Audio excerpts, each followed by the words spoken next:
Good afternoon, good morning. Good morning, this is the Board of County Commissioners Board Work Session. It is Wednesday, April 26, 2023. It is 9:42 a.m. The session is set to go until 10:30 a.m. This is a hybrid meeting. We're at 3000 Pacific Avenue Southeast, room 110. For public virtual attendance, you may follow along on the Thurston County YouTube channel. I'm Carolina Mejia. I'm the chair of the board. Vice Chair Ty Menser is excused for today.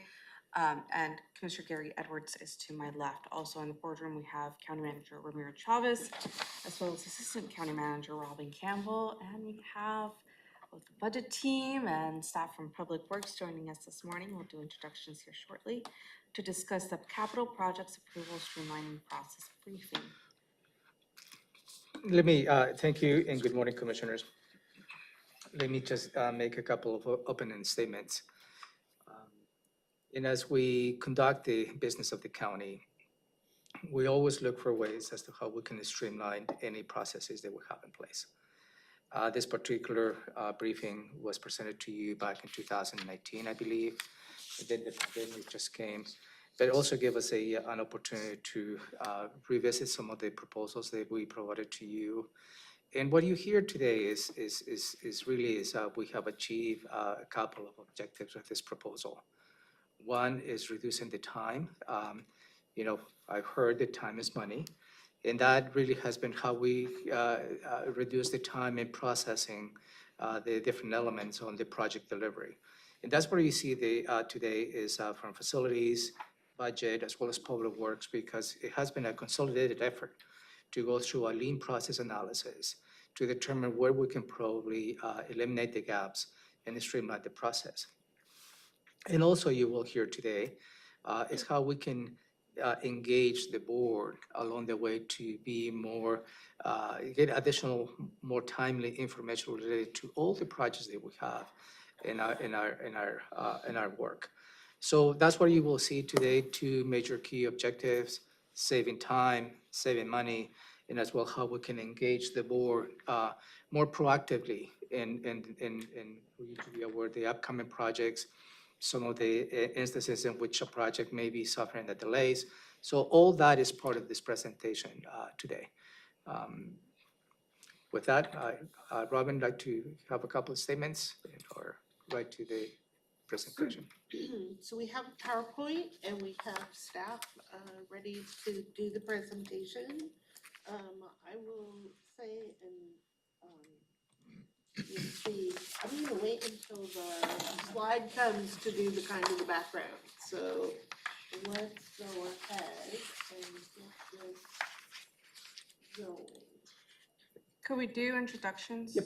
Oh, yeah. So go ahead. Nicole Martinez, Budget Fiscal Manager. Karen Weiss, Assistant Director of Public Works. Jennifer Smith, Budget. Rick Thomas with Public Works. Matt Unsman, Public Works. Yeah, Matt, if you don't mind, that would be great. Rick promised soon to be. I know, I was like. Not yet. He's still in Public Works. He's not one of us yet. But really, the presentation is perfect because that's how the project delivery lands on everything that we do, whether it's facilities or roads or any type of project, is the same process. And that is actually blends perfectly in his transition. It's not just today Public Works, it's really in the future will be also facilities. Right. Yeah. So there's Public Works, capital, the department, and then there are Public Works, small p, and that is a project, any project of a public entity. So let's go to Rick, do you want to do the bottom line and then I'll jump in on the background? Absolutely. We really appreciate you taking the time this morning as we present our proposal to you. You want to just put a little context into this. It's already been mentioned a little bit, but this really is a joint effort between Central Services and Public Works because, as it's been mentioned, we do work on small p Public Works projects, and all the state requirements and our policies apply across the board because of the type of projects that we do. We have over $50 million of capital projects that are in our 2023 budget. So this, again, is not an insignificant portion of the county business. These really are very important projects that we do. They provide safety and efficient infrastructure for our community through our Public Works Department. As I know you all know, but roads and bridges, our fish projects, fish passage program, even improving our solid waste, waste and recovery processes, improving our parks and trails, providing water and sewer utilities, and clean water through our stormwater. So wide variety. And then in addition to that, we have our facilities projects through central services that provide for all of the actual county buildings and facilities in regards to maintaining them, enhancing them, remodeling them when necessary. So it's the broad width of all these different kinds of projects. So what our presentation is going to really cover today is the streamlining process that we jointly put together, and I'll talk about the team in a little bit here as well. But bottom line on this, we can save up to 28 weeks, which is almost, it's about a half a year for most of our projects. It reduces the number of times that we formally have to come to the board to ask for approval of certain things. However, we also have a plan in place to have a capital projects report done on a quarterly basis and a briefing as may be requested or required by the board.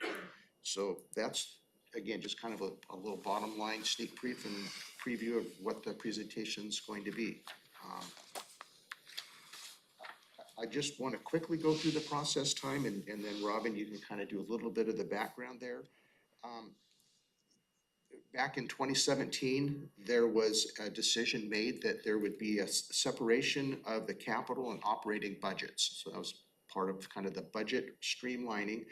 In 2019, there was an adoption of a capital budget project by project. You probably have heard it called project-based budgeting.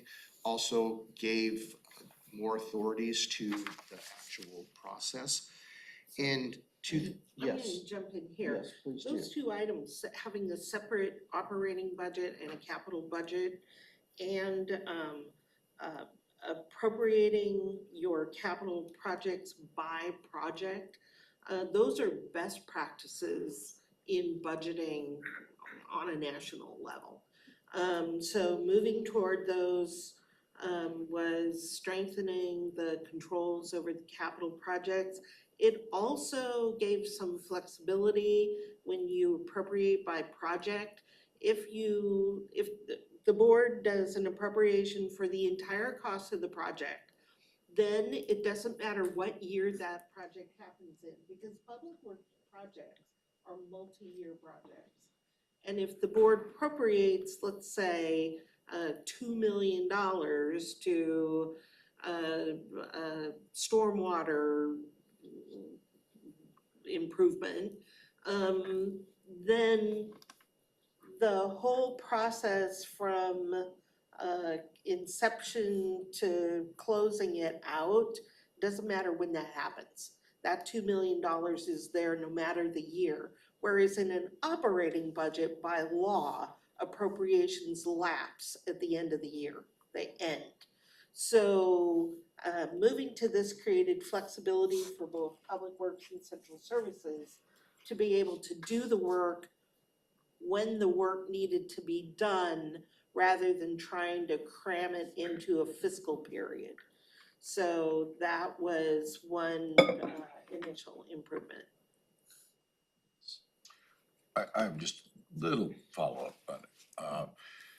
You said we're gonna do a decision later on, you know, somewhere down. we need Commissioner Menser. Yeah.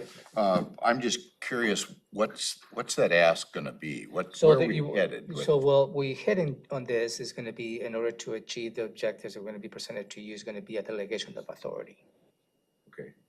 And that is really what they ask for. Is that kind of like, okay, we got 50,000 now for department heads or something? and No, now we're gonna change for that? instance, without without, We'll get there. steal the thunder. You can take a breath. Is, We'll get to the specifics of what we're administrative, asking. is administrative delegation of authority. Yeah, okay. And then it's got, here it's facilitated by the state auditor's office of, Center for Excellence. But I'm wondering, is it mandated at all by the state legislature, or have they recognized it? You've said that it's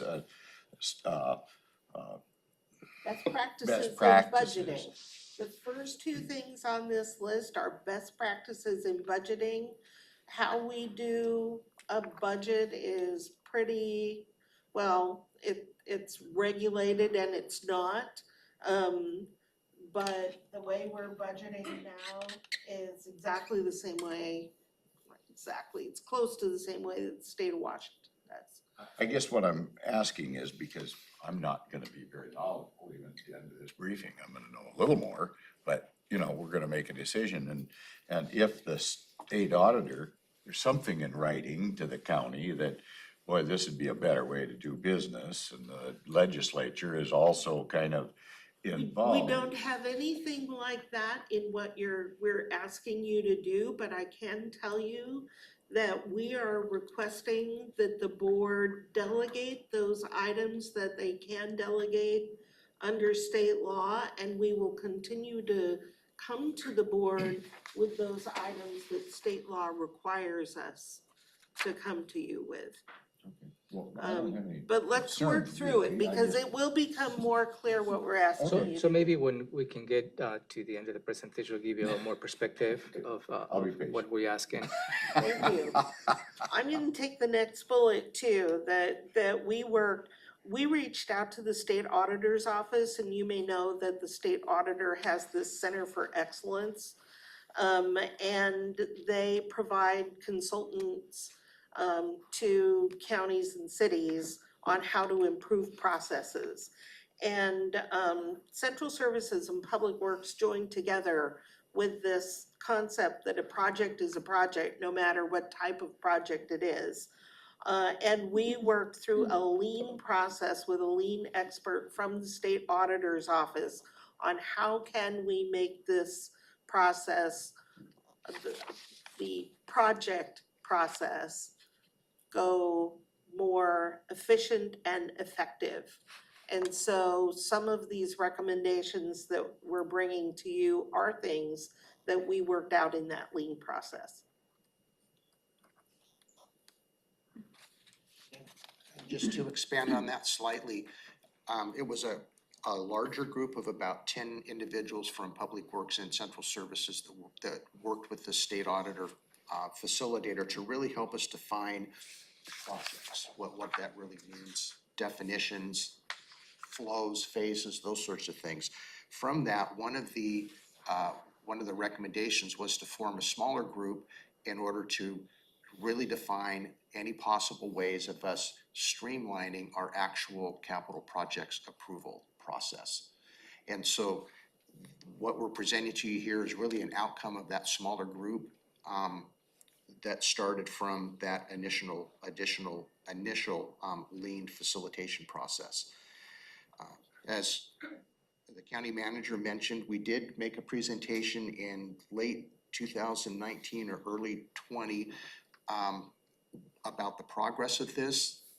We had one short presentation and COVID hit, and so as most things in government, it kind of got paused unless it was ultra critical. So wasn't a bad thing. It gave us an opportunity to really step back and continue to work on the processes and refine it. So I feel that we have a really good refined process that we want to review today. So you can go to the next, yeah, thank you. So on the background, again, there were about 4 individuals from Public Works and Central Services that worked on the streamlining process. The objectives that the team started with were to make sure that as we went through this, we would provide excellent public service. So we really wanted to provide to the community the services that they were used to having and potentially even better. We wanted to make sure that we complied with all of the state statutes and county policies. resulting in streamlined practices. And basically, we wanted to streamline the practices that were outside of county policies or state statutes that I will say just kind of crept in over time. We wanted to determine if there were ways that we could reduce the wait time that would result in savings to the county, and I'll talk about that in just a little bit as well. We did want to ensure that our procedural changes did not increase the risk to the county. We wanted to build, and this was a real key one as well, we wanted to build that consistency between Public Works and Central Services in regards to how we actually delivered projects. And then ultimately, we wanted to improve efficiencies, and not only for our project teams, but for the board as well. So what the lean team did is we started out by developing a process map showing the current steps that we went through. And we then evaluated each one of those steps to see if there was a state statute or a county policy that literally required it. What we found is that there were actually several steps in our current process that did not have any state regulation requiring us to do it. With that information, we then proceeded to develop a streamlined process map, which again, we have kind of a comparison between the two that I'll go over with you fairly soon. But the main thing is we did kind of an as-is, and then we did a proposal to really show what we want it to end up to look like if it makes sense to you, the board. So, yeah, next slide there. Thank you, Matt. We thought it would be important to just consolidate and kind of remind everybody where the board does have touch points to our projects currently. We have our presentation of our capital improvement plan, the CIP, and our transportation improvement plan, the TIP, in July of every year. So that's coming up here in a couple of months. It's a pretty deep dive into all the projects that we're doing. Then the project information's presented again to the board during the budget cycle. Again, that's typically between August and November. The final draft of the CIP goes before the Planning Commission, and then a public hearing is set for the CIP, and that's typically in September or October. And then there's the final approval of the CIP and the TIP, again, typically December. And that goes along with the same timing of the approval of the capital budget. What we're suggesting to add as far as touch points is this quarterly briefing that will have an actual written report. We'll go over the details of that before the end today as well. One item also wanted to really mention on this is that the roads and bridges projects they have slightly different requirements than, I would say, the typical public work project that we have. There's a separate statute that gives a little bit more in-depth detail about approval, so we'll touch base on that. The county board, or I'm sorry, the county manager will be briefing out the board on any larger projects or special interest type projects going forward, and we've kind of put a little fence around that, thinking that those are projects that are over $10 million. And then obviously another time that the board would see projects is if there were budget amendments due to increased cost of projects. So again, this probably isn't completely comprehensive, but we wanted to kind of give a Where does $10 million fit on those bullet points? Which one of those? So we are not asking the board to delegate authority when it comes to large projects that cost $10 million or more. So you would continue to see it every single step.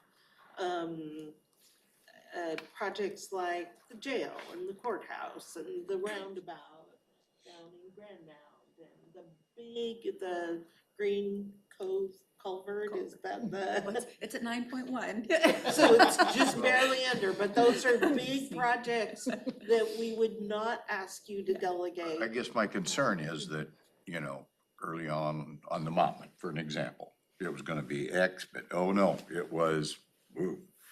So that type of thing is my concern initially as we start moving forward on that. So we would When you not- talk about those kind of numbers. Right, we wouldn't, certainly not asking you to delegate anything like a land acquisition. So that's where Mottman would have come to you right off the bat. The whole cost of the Mottman project is a little over 10 million. So I wouldn't take a single step, and I think that we have fairly good sense of what projects are hot topics, if you will. But also, we're not asking the board to delegate authority to define projects. That is not, because that's your sole authority to define projects and authorize projects through the regular process. So, yeah, that will not be out of, that will be totally out of context, out of state law. They delegating, identifying projects. That's not the context. Is after, is delegating administrative processes after you approve a project. Yeah, Any changes in the budget of a project would come to you. So if it increases, you would see that at that time as well. I'm right there with Commissioner Edwards. I'm going to say, in terms of concerns, because we do have projects that are under 10 million that are things, you know, and I've reviewed the PowerPoint already. And so I kind of know the ask, and so I know kind of where Commissioner Edwards is coming from, like, because I have a lot of the same concerns that he has, and Commissioner Edwards, I'm sorry, I interrupted you. no, that's fine. But well, that kind of goes back to why I was asking about the best practices process from the state auditor and stuff. Because if I was to see that in writing, that, boy, we would encourage you to do this, this, and this matches with RCW 1, 2, 3, 4, whatever it is.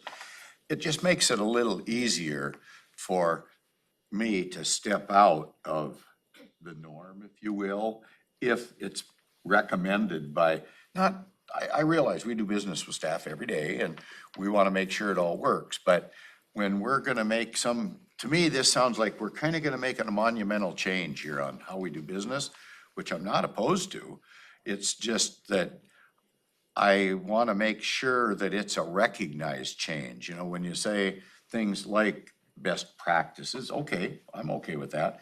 But where does it say best practices, that you would survive an audit better if you were doing X, Y, and Z? That's all I'm kind of looking for. Just If I could add, I think what we're probably going to end up wanting to focus on are these quarterly reports and briefings, because in my mind, that's one of the value adds that the board is getting through this process. Right now, you don't necessarily get a holistic, consistent report on projects on a regular basis, right? They're coming before you at different intervals for you to take action on. I think the quarterly report is going to be very much a key tool in this and being successful, and actually provides you more valuable information on an ongoing basis. See, I disagree with that, because I've been with I've seen quarterly reports, and there's so much information that's thrown at you at like just a single point of time that you don't really even grasp it, right? And with these check-ins that you're getting throughout, right, with whatever project is coming through, you at least know where that project is, or at least I'm able to track where that project is. And then I can talk about it when people ask me about it, right? It's like, oh yeah, the board just did this on this and this project, you know, it's gone out to bidding, or whatever the process is. And with a quarterly report, you're essentially, right, like getting taken out. And if someone asks, oh, what's going on with so-and-so project, it's, well, I don't know, I haven't gotten my quarterly report yet. And then when you get a quarterly report, so much information is thrown at you with all these different projects that are going on, and you can really, it just takes, so I'm really feeling like there's a loss for the board and the education process, really. And, at the end of the day, like the board is responsible to kind of, when we're asked about these specific projects, we're the ones who have to put that information out there, and we're the ones who get asked questions. And so I feel like there's a loss of education from the board, and I don't think that the quarterly reports will actually educate us or even cover the whole breadth of everything that's going on. Maybe take an opportunity to look at the quarterly report and pull that up. Do we have it on the screen or just before us? Does everyone have a copy of the quarterly report? And maybe take an opportunity to look at it and see what information is presented on there. We're not proposing to just annual report quarterly and then you walk away without it, without any explanation. We would provide a briefing. There would be key projects up there that you could talk about. In this approach, you could see what the project phase is, so you'd know where it is. You'd be able to speak to constituents when they're asking you where this project is. You know where it is on the time frame. You know everything that's going on. Right now, when you get presented a project, you could be given information to say, okay, well, I need you to go out for the advertising of this project. Then you'll see it again, maybe next month and see another point. It doesn't give you an overall view of what's actually going on with the project. You're seeing management tactics come before you versus actually seeing what's going on with the project.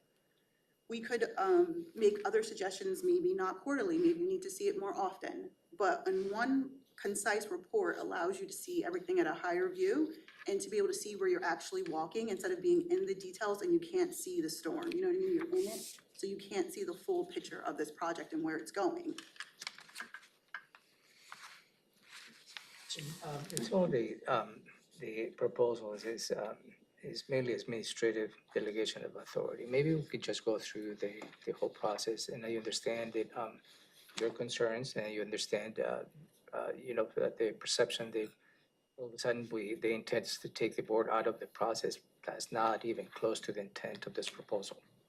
And in fact, we're trying to enhance the information that we provide to the board.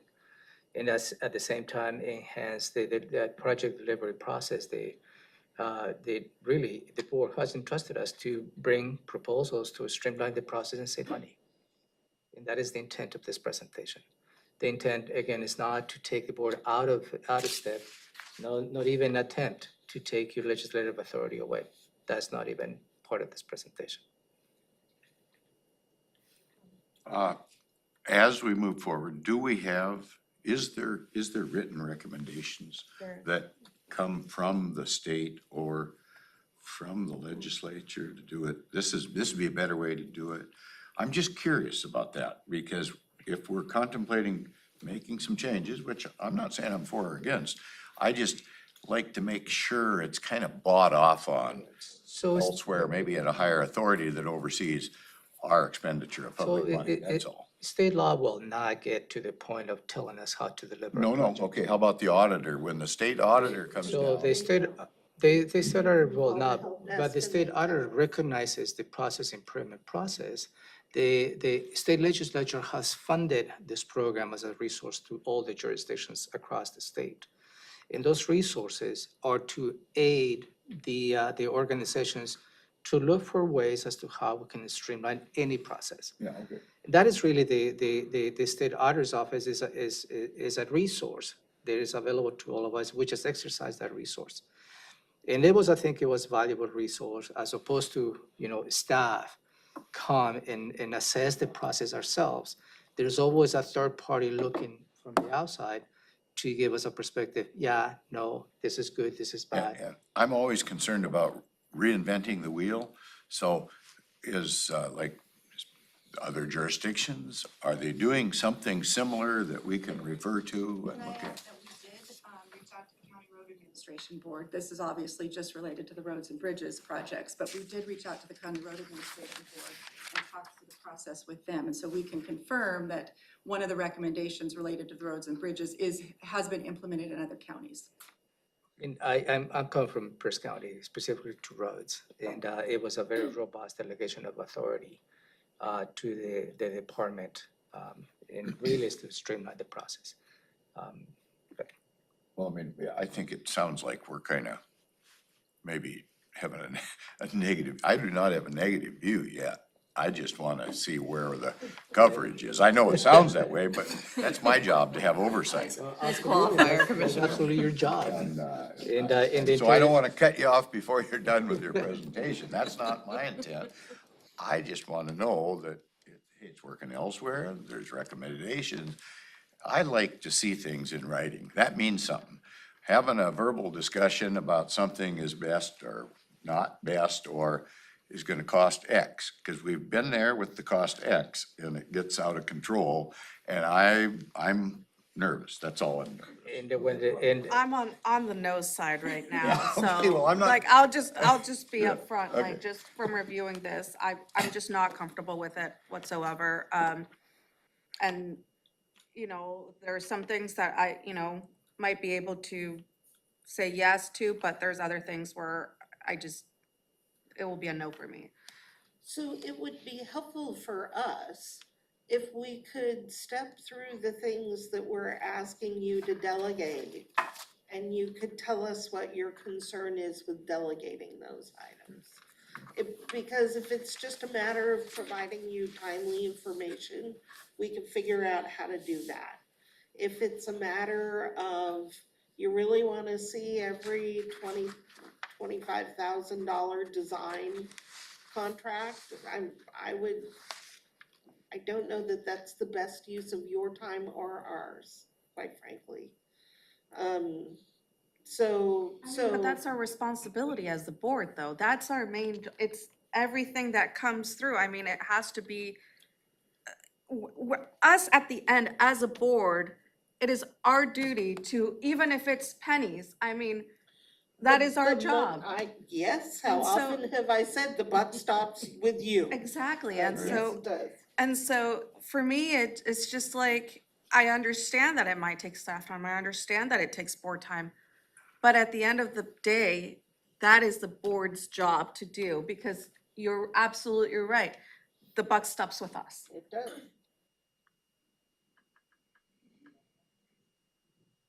I'm not sure, sorry, we kind of just Yeah. got off track, but And there's gonna be an RFP process as this goes out. We're gonna continue that type of thing and stuff, right? So, Absolutely.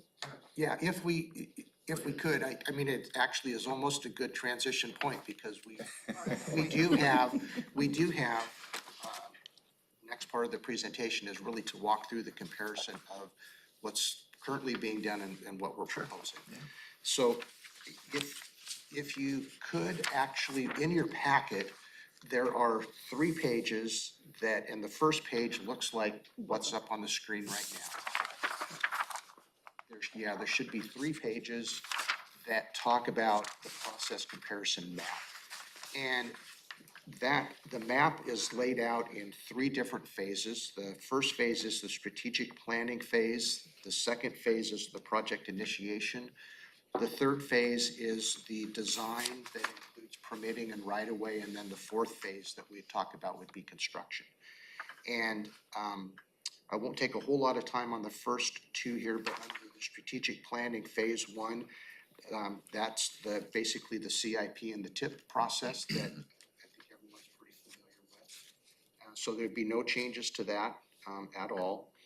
The second phase is project initiation, and this has to do with our current process of applying for grants. And so whether it's public works or central services, if we have a grant opportunity, we have a process in place to get approval to apply for the grant. That's a process that we would not anticipate changing.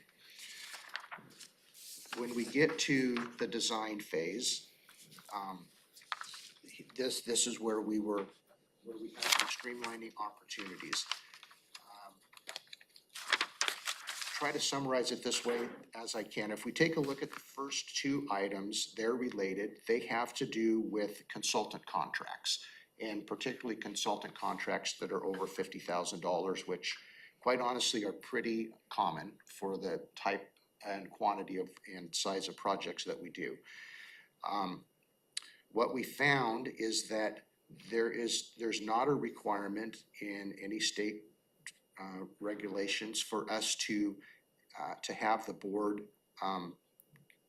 give approval for us to advertise for the RFP or to award the contract. Our current practice is to come to the board to get approval to advertise before we send out the RFP to get proposals. And then it's also the practice right now for the board to approve and then delegate to either the county manager or the directors the ability to actually award the contract. Those two steps are, they're not actually required by any state statutes at all. So our recommendation would be to not do those. And we don't have any resolution that asks that be the way we do business. The county 10 years ago didn't pass a resolution that There was nothing we that want you to do X, Y, or Z. Okay, yeah, that just developed over the years, is that what you're saying? Exactly. The practice developed. I think some of it, we kind of like the practice, some of it is maybe why it's still going, so I don't know how to address that right now. I mean, I don't know how we keep things going, other than that's the way we did it yesterday. And so we continue to do it, and if that needs to be in writing, you know, when you say it's not required by state law or county ordinance, well, I don't know, for some reason we're doing it. It might be best practices we're doing, or maybe it's not, I don't know, but there's gotta be a reason for, when we make change, there should be a reason. And it sounds like maybe you're headed towards a reason. I will say, the way that we wanted to be able to present information and make sure the board was really in the loop is by the quarterly report. So I do think it would be advantageous to be able to talk that through. But I do think that open government is a big piece of, I think, what the board is involved in and wants to make sure the community is also kind of in the loop, so to speak. And it's kind of nice for us to be able to, so we go to a Chamber of Commerce meeting, so, well, yeah, I mean, I can give you a thumbnail, but you know, we'd had a work session on that on such and such a date, and it's right there for you to review. You can see what's going on. Just so we have answers to our constituents, because you guys don't get those same questions that we get. So I would say that we don't hold work sessions on these items. We put them on your AIS and most of them, Yeah, mostly we go along with most Yeah, everything, but it mostly. takes 3 to 4 weeks to get an item through the Tuesday agenda, and that's the delay that is costing us time and money. Okay, I mean, I'm listening. Yeah. I'm listening. And sometimes affecting our construction process, right, too, right? We're looking for seasons and trying to fit things in certain years. So some of those delays actually do have impacts into when we can actually deliver the project, because we may miss timelines because of that. Or, I mean, let's be honest, we have like a summer recess period coming up where we're not going to be able to go before the board this year. So all of those things impact the timelines. I won't go into the detail on the next one, but it's very similar for the next two. They're related to real estate actions that would happen.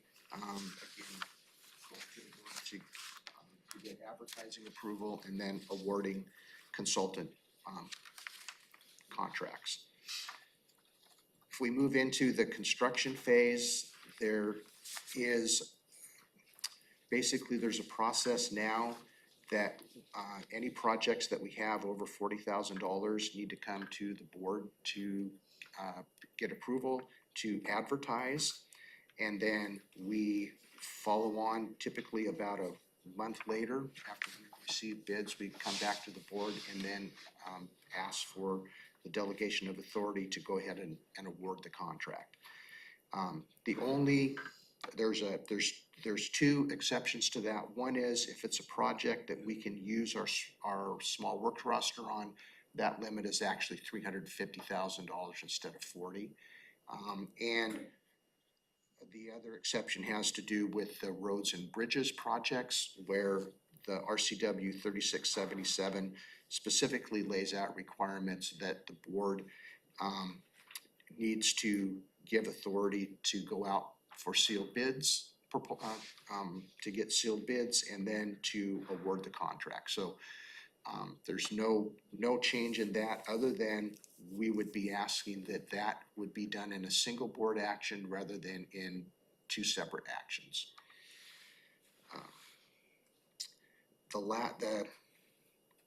The second to the last item there is requesting approval for contract amendments. And again, this would be a budget request, a budget amendment request.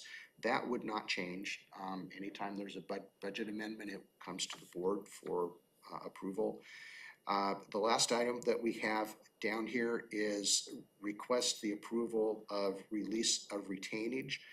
This is an item we're asking in order to be consistent across Public Works and Central Services. Again, there's no state laws requiring that the board has to approve the release of claims. And Public Works has not ever done that to our understanding, but Central Services has.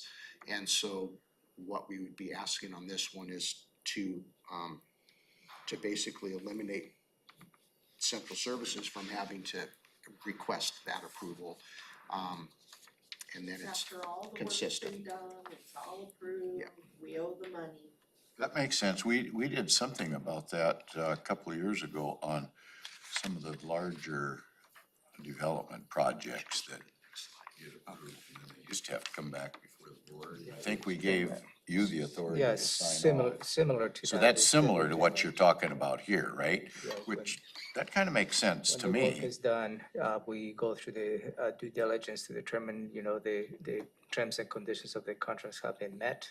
The building or the road is completed, and we just release the retainage that we Right. get from the contractor. Yeah.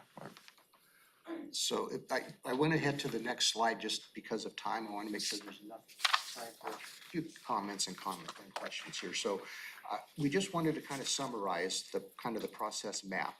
And the current wait time process is between 27 and 36 weeks. The recommended processes, if we were to implement those, the wait times we have would be 6 to 8 weeks, which means that we could have estimated savings on our projects of up to 28 weeks. And to kind of put that in perspective to the dollar savings, again, I know there's been some conversation about the courthouse project and the reasons to really move that forward as quickly as we can. And it has to do with just the construction escalation market. As an example, a $40 million project, 6 months of delay equals about $1 million of money that you either have to add to the project or the project really loses that amount of value. Again, just to keep in mind that the Thurston County capital budget for 2023 is $55 million. And so if we can save 6 months on those projects, we're saving over $1 million to $1.5 million. So, and I do want to emphasize what Karen said as well, particularly with the roads, well, I'd say most of the projects in Public Works, it really is kind of seasonal work. And so if we get delayed from the time period that we have planned to do the construction work, it may not just delay it by 6 months, it may actually delay it an entire year because we have to wait for the next construction season to come around. I tell you what, you have the packet in front of you. I don't think I'm gonna take the time to go through the benefits of reducing the delays. I'll take just a few minutes maybe on the next slide to go through the recommendations. And we've already kind of talked maybe about the next steps there, but our recommendations would be to provide a quarterly status report and briefing on all of the active projects. And I guess what I'd really like to emphasize on the status report, I really don't want you to think of it as being just a snapshot in time in regards to where the project's at, but it's also meant to include, I will say, not a ton of detail, but important details that let you know where the project currently is, but also to provide information about what would be forthcoming in the next 2 to 3 months. That way, again, hopefully you won't be blindsided in regards to where things are in the process of projects. The second item there is delegating the advertising of the consultant contract RFPs to the county manager, as well as awarding the consultant contracts. 4 and 5 are related. Again, that has to do with delegating the advertising of sealed bids and awarding the construction contracts to the county manager, with that one exception, which is line 6, where we would ask that there would be a single board action when, for example, if we came to the board and asked for the authority to advertise for sealed bids, that same authorization would allow us to then award the contract, assuming the contract came within the project budget. Number 7 is delegating the final contract acceptance for the central service projects. And Robin kind of explained the details behind that. And then the last one we have talked about a little bit, and that's the county manager would continue to brief out the board on any of the projects that are special interest or at a certain dollar threshold. And the delegations suggested above would not apply to those. We would use our current process on those. Joe's 10 million, but this could be whatever dollar amount you should choose. Exactly. So that, we just wanted to present all to we you have for you our today. thoughts. On page 7 of 10, you mentioned that the capital project, budget is 55 million. 6 months or something, it's another million or whatever it is. Is that based on like a 4 or 5% inflationary adjustment? What's that based on? It's based on a 4% adjustment. 4% adjustment. And that's kind of where you think we're stuck for Well, some time? I mean, I know we're It's- trying to get that to 2% at the national level. I will tell you that from a federal perspective, and the states take a lot of their direction kind of from the federal, it's normally is around 3.5%. I will say the construction market the last 3, 4, 5 years has been much closer to 6 to 8%. And so the 4% is, I would say, kind of a best guesstimate Yeah, for the sure. time being in regards to where we're at. From my perspective in reviewing this, and a lot of it is, for an effective county organization, basically. I mean, I understand that. I want us to be as effective as we can. But my concern is I want some kind of assurances as we move forward. I mean, we've got the Mottman situation that I use as something went haywire, whatever we were given an amount, whatever it was. I mean, it's crazy out of whack as to what the reality is. I'm sure that's all well intended, but we've got other jurisdictions around that, they built a part of the floating bridge that sunk. I'm not saying that we as a board could prevent that or anything. I don't know what oversight has to do with covering that, but ultimately, if we were doing a project like that, we would be responsible. I'm gonna use the Maytown gravel lawsuit down there. I mean, ultimately, staff was trying to do good things, I suppose, but something went haywire on it. And, up in Seattle, they bought a bunch of streetcars or something that didn't fit on the tracks when it was all said and done, So we've got history of things that just haven't went right for whatever reason. I don't know who's accountable, who's not. I haven't followed them that closely, but I believe, and it almost sounds like Commissioner Mejia and I have had, some secret conversation about this. I can assure you that we have not. Where, I think the public looks at government during processes and trust and reputation is one of the baselines they use. Our fire authority thing didn't pass here recently by a hell of a margin. It failed because I don't know if there's that trust and reputation there for the public to jump on. So I'm gun shy I'll be, you know, I see the intent here, but I don't have a history of kind of being, I appreciate what you guys are doing and that you're getting together and trying to do a better job for us, but then we also are responsible to the public that comes to us, especially if there's a failure, like the streetcars don't fit or the bridge sinks, or, I'm not saying that's gonna happen at all. But I've never been successful in using common sense and, you know, using a railroad car to get across the little creek. To save us a lot of money, and I don't ever see government doing very well at saving the taxpayers' money when it comes right down to it. So, that's kind of where I'm at. I don't think we're there yet to make a decision. So I would ask that this not be brought back immediately. We need a lot more work before we're gonna be asked about this, because you probably got some real good parts in here. So, and that's what probably my question would be is, really, is the majority of the board here present? Do you like to continue, the staff to continue to explore this, or this is dead on arrival? I think really is the conversation that I'd like to ask the two of you. I'm not asking to bring a decision next Tuesday, that's not the intent. Yeah, that's all I'm asking. So, but if you not feel, ready. I don't think we're if ready. I'm between the not- two of you, if you feel that this is something that you're not going to consider, we have done our job to present a proposal to you. I don't know. And that's the end of the road. I don't know if that's the right term, not to consider.